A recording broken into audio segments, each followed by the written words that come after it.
नमस्ते दोस्तों। ये कहानी मेरे गांव के एक पुरानी हवेली की है। बरसों से वहां कोई नहीं गया है। लोग कहते हैं कि उस हवेली में रात को अजीब आवाजें आती हैं। कोई दरवाजा खोलने की कोशिश करता है और कोई औरत तो रोती है। सबसे ज्यादा डर तो उस हवेली के कमरे नंबर 7 से लगता है।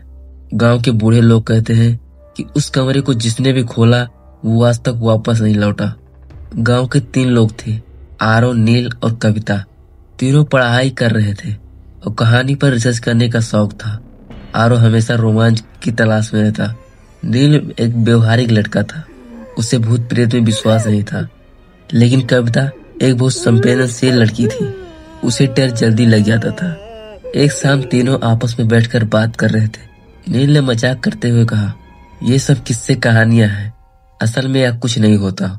आरो ने आंखों में चमक के साथ जवाब दिया, अगर तुम इतना पक्का मानते हो तो चलो हम उस हवेली में कुछ दिन बिताते हैं और सच का पता चल जाएगा।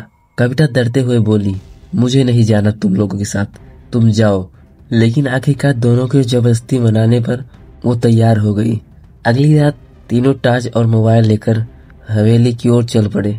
चारों तरफ से सुनसुनाने की आवाजें आ रही थी, बीच बीच में उल्लू चीख रहे थे। जैसे ही वे हवेली की गेट पर पहुंचे, एक ठंडी हवा तेजी से चली। गेट चरमराया जैसे किसी ने उन्हें आने की चेतावनी दी हो।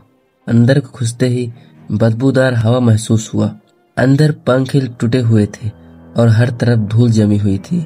नील ने हंसकर बोला, यही है वो डरावनी हवेली, यहाँ तो बस गंदगी है। धीरे धीरे चलते हुए वो लोग एक गलियारे में पहुंचते हैं। गलियारा इतना शांत था कि साफ साफ उनकी कदमों की आवाजें सुनाई दे रही थी। अचानक हवा और भी तेजी हो गई।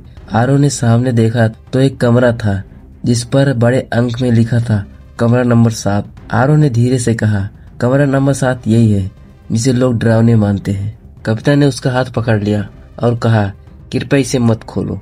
लेकिन नील ने हंसते हुए कहा, यह सब बकवास है, ये सब मैं नहीं मानता। और उसने दरवाजे में को धक्का दिया। दरवाजा धीरे से खुला और अंदर अंधेरा छा गया। कमरे के बीच एक पुरानी कुर्सी रखी हुई थी जो अपने आप हिल रही थी। कमरे से सड़ी हुई बदबू आ रही थी जैसे कुछ मरा हुआ हो। अचानक कमरे की दीवारें कांपने लगी। एक गहरी आवाज गूंजी, अब तुम यहाँ से जा नहीं सकते। तीनों डर के मारे हिल नहीं पा रहे थे। अचानक कमरे की दीवारों से काले साए उभरने लगे। उनकी आंखें लाल थी और चेहरे पर एक भयानक घाव था। कविता चिल्लाई, ये क्या हो रहा है? तभी नील ने दरवाजा खोलने की कोशिश की, लेकिन दरवाजा अपने आप बंद हो चुका था। कुर्सी पर एक औरत की परछाई साफ साफ दिख रही थी। उसका चेहरा आधा जला हुआ था और बाल बिखरे हुए थे।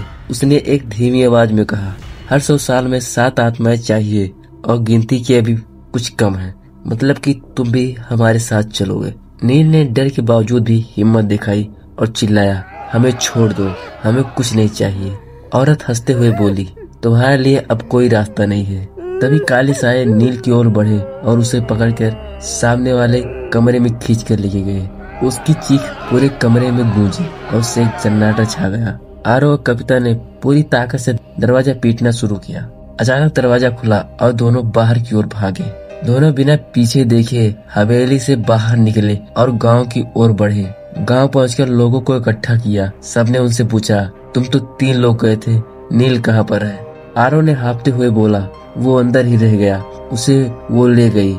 गांव का बूढ़ा आदमी आगे आया और बोला, मैंने कहा था उस कमरे को मत खोलना, हवेली हर 100 साल में 7 आत्माएं मांगती हैं। अब गिनती फिर से शुरू हो गई होगी।